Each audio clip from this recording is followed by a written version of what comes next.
All'inizio del film vediamo un uomo in giacca e cravatta che sta effettuando un colloquio di lavoro. Javier in passato è stato il direttore marketing di una grossa azienda e mostra con orgoglio un suo grande successo degli anni 90, uno spot televisivo il cui slogan è "La vita che ti meriti". Per quanto al tempo fosse uno spot innovativo, gli viene fatto notare che alcuni elementi sono ormai sorpassati e chiedono se nel suo portfolio abbia qualcosa di più recente da mostrare. I giovani reclutatori, osservando uno dei suoi ultimi lavori, capiscono che Javier semplicemente non è più al passo coi tempi e lo congedano con la scusa che il posto vacante è troppo basso per qualcuno del suo livello. Demoralizzato, Javier recupera la macchina e torna nel suo lussuoso appartamento che si trova in una zona elegante di Barcellona. Mentre si alzano le tende elettriche, l'uomo guarda la città con uno sguardo perso nel vuoto. Dopo cena, mentre il figlio gioca, la moglie Marga gli chiede del colloquio.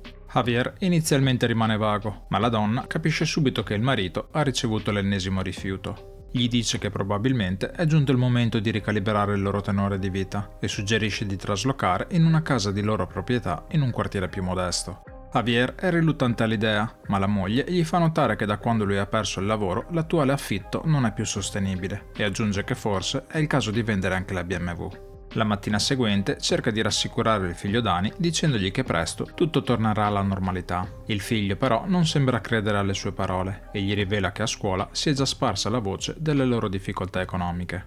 Più tardi, Javier si offre di accompagnare a casa la domestica. Prima di farla scendere, la avvisa che non possono più permettersi di pagarle lo stipendio e le chiede indietro il mazzo di chiavi. La donna non la prende benissimo.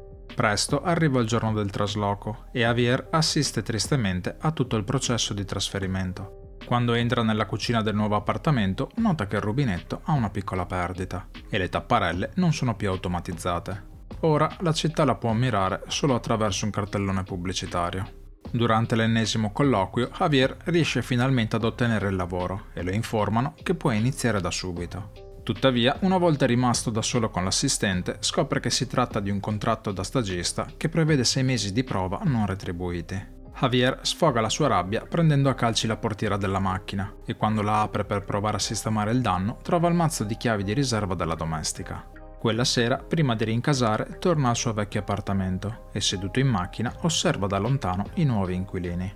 Tornato a casa, di fronte al microonde aspetta la cena al buio ascoltando il lento gocciolio nel lavandino. Il giorno dopo torna nuovamente al suo vecchio appartamento.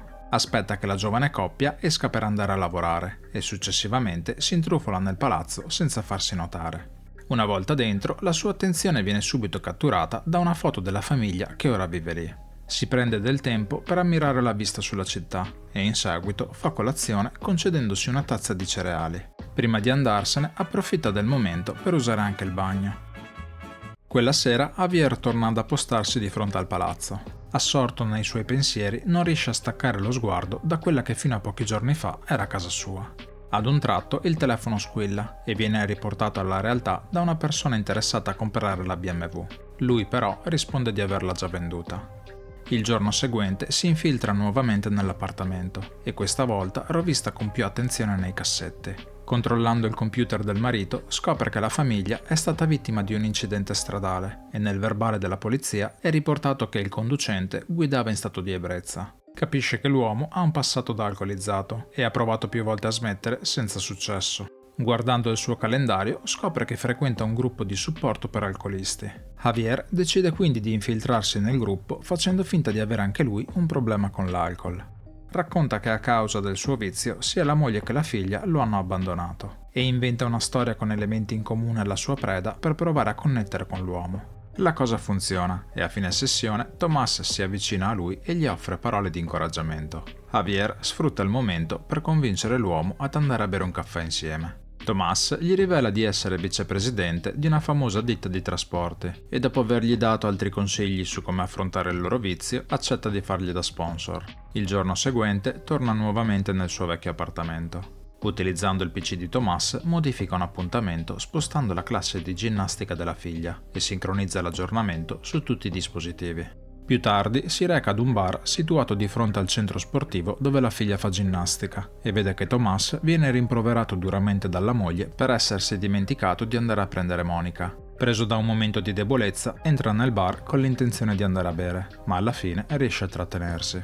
Durante il successivo incontro al gruppo di supporto, Tomás racconta della lite con la moglie e di quanto sia andato vicino a bere nuovamente. Più tardi i due nuovi amici vanno a prendere un altro caffè insieme. Javier chiede di parlargli del litigio con la moglie e cerca di ingraziarselo schierandosi dalla sua parte. Prima di salutarsi, Tomás lo invita a cena per il giorno dopo. Per la prima volta, Javier può tornare al suo vecchio appartamento senza dover fare le cose di nascosto. Quando suona il campanello, Tomás lo avvisa di attendere un attimo, in quanto c'è un guasto nel citofono e deve scendere ad aprirgli la porta. Mentre aspetta, viene riconosciuto dal giardiniere Damián, che gli chiede cosa ci faccia lì.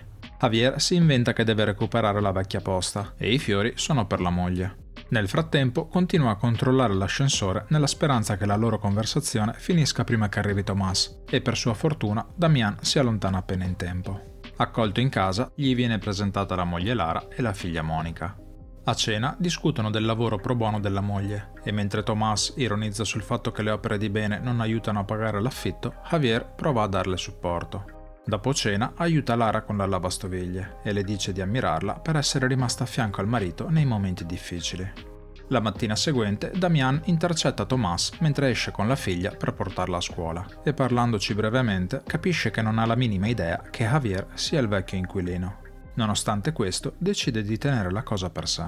Nel frattempo, in un parcheggio sotterraneo, Javier mette in pratica la fase successiva del suo piano e va a schiantarsi di proposito contro una colonna. In seguito chiama Tomás al telefono e al suo arrivo si fa trovare con una bottiglia di gin in mano fingendosi ubriaco. Gli racconta che la cena con la sua famiglia gli ha smosso qualcosa dentro e in un momento di debolezza ha sentito il bisogno di bere un sorso.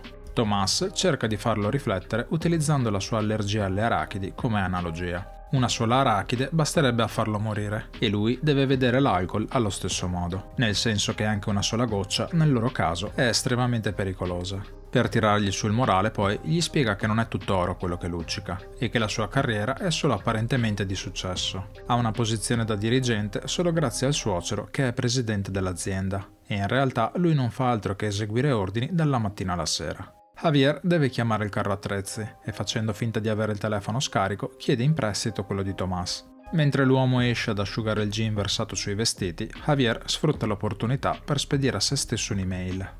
Prima di dividersi chiede a Tomás di non dire nulla a Lara per risparmiarlo dalla vergogna.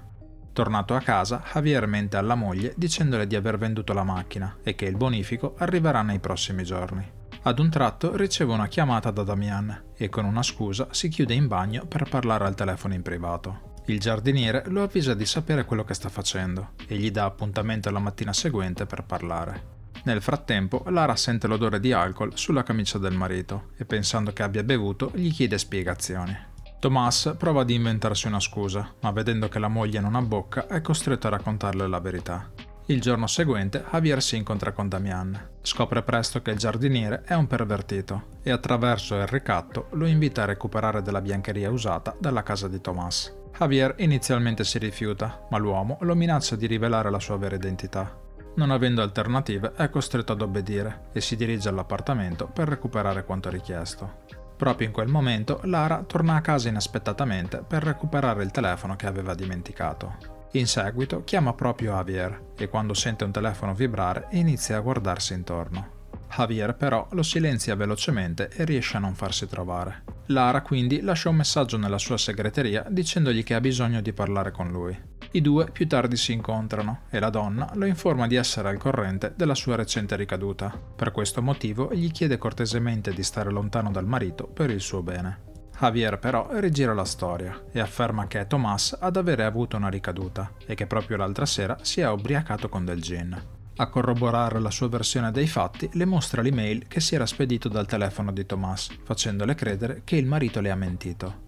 Più tardi, mentre Lara e il marito litigano sul balcone, Javier li osserva da lontano impassibile e quando Tomás prova a contattarlo, lui non risponde alla chiamata. Tornato a casa, trova un pacco che aveva ordinato. All'interno ci sono 2 bombolette spray al peperoncino. Attraverso una siringa inserisce una sostanza all'interno di una delle bombolette e successivamente ripulisce tutto per non lasciare tracce. Marga però sembra notare la furtività del marito. La mattina seguente si incontra con il giardiniere e gli consegna quanto richiesto. Quando cerca di andarsene però, Damián gli dice che ha un altro compito per lui e questa volta vuole che piazzi una telecamera nella casa. Javier, stanco delle sue richieste perverse, si rende conto di dover trovare velocemente una soluzione per mettere fine al ricatto. Più tardi quel giorno raggiunge il palazzo e si intrufola nella stanza adibita alla manutenzione dello stabile. Trovato l'armadietto degli attrezzi, ne osserva attentamente il contenuto. La mattina dopo, mentre si reca all'ufficio di Tomás, vediamo che il giardiniere sta per iniziare un'altra giornata di lavoro. Tomás si affretta per andarsi a confrontare con Javier. È furioso con lui per le cose che è andato a raccontare alla moglie, ma Javier gli risponde che le ha semplicemente detto la verità. Tomás non capisce a che gioco stia giocando e quando Javier insiste dicendogli che l'alcol gli sta facendo distorcere la realtà, capisce di avere davanti una persona che non conosce minimamente e preso da un attacco d'ira si scaglia contro di lui colpendolo ripetutamente. Allo stesso tempo vediamo il giardiniere intento ad accendere lo spazzafoglie precedentemente manomesso. Surprise, motherfucker! Nella scena successiva, Damian viene portato via in barella e Javier si reca da Lara per mostrarle i segni provocati dai pugni del marito. Mentre Lara lo aiuta con le ferite, Javier si insinua ulteriormente nella testa della donna. Le dice che suo marito è sempre più paranoico e ora è convinto che tra loro due ci sia una relazione. Lara gli confida che Tomás, in seguito al loro ultimo litigio, dormirà in hotel per qualche giorno e Javier ne approfitta per darle uno spray al peperoncino per autodifesa. Rientrato a casa, evita il confronto con la moglie e dopo essersi chiuso in camera inizia a fare le valigie. Prima di andarsene la informa che passerà a prendere il resto nei prossimi giorni, lasciando Marga confusa e senza parole. Dopo aver trovato un hotel dove passare la notte, Javier, sfruttando alcune conoscenze, organizza un incontro con una famosa atleta spagnola. Successivamente chiama Lara e le dice di poter fare incontrare Monica con la sua ginnasta preferita. La donna accetta e insieme vanno a vedere una sessione di allenamento della ginnasta. Javier poi scatta una foto di gruppo e la spedisce a Tomás per fargli perdere ancora di più la testa. Più tardi accompagna Lara e Monica a casa e dopo aver consegnato la figlia nelle braccia della madre vediamo Tomás sempre più agitato che osserva tutta la scena da lontano. Javier fa finta di allontanarsi e Tomás poco dopo irrompe in casa completamente ubriaco. Lara lo prega di andarsene e si affretta a chiudere Monica in camera sua. Il marito cerca di spiegarle che Javier la sta manipolando. Disperato, prova ad afferrarla per farle capire la situazione, ma Lara si spaventa e utilizza lo spray al peperoncino su di lui. Pochi secondi dopo, l'uomo crolla a terra e smette di respirare. In quel momento riceve una chiamata da Javier, che avendo notato la macchina di Tomás lì fuori, le chiede se vada tutto bene. Aggiornato su quanto è successo, le dice che è in taxi e che sarà lì a breve. Una volta arrivato, consiglia a Lara di andare nella stanza della figlia per assicurarsi che Monica non veda la scena. Successivamente chiama la polizia e mentre spiega la situazione sostituisce la bomboletta spray utilizzata. Tomás inaspettatamente riacquista conoscenza, ma Javier, dopo avergli sussurrato di non meritare la sua famiglia, lo soffoca fino a farlo morire. Aspettando l'arrivo dei soccorsi, si reca da Monica e Lara per abbracciare la famiglia dell'uomo che ha appena ucciso. Nella scena seguente vediamo Javier che dopo aver accompagnato Monica a scuola si dirige nel suo nuovo ufficio. Scopriamo che grazie al padre di Lara è riuscito ad ottenere una posizione da dirigente per la stessa azienda che poco tempo prima gli aveva offerto un semplice contratto da stagista. Ad un tratto la segretaria lo avvisa che la ex moglie è lì per vederlo e capiamo che in seguito alla morte di Tomás è riuscito a sposare Lara. Marga gli rivela che inizialmente non riusciva a capire tutti i suoi strani comportamenti, ma un po' alla volta ha messo insieme i pezzi.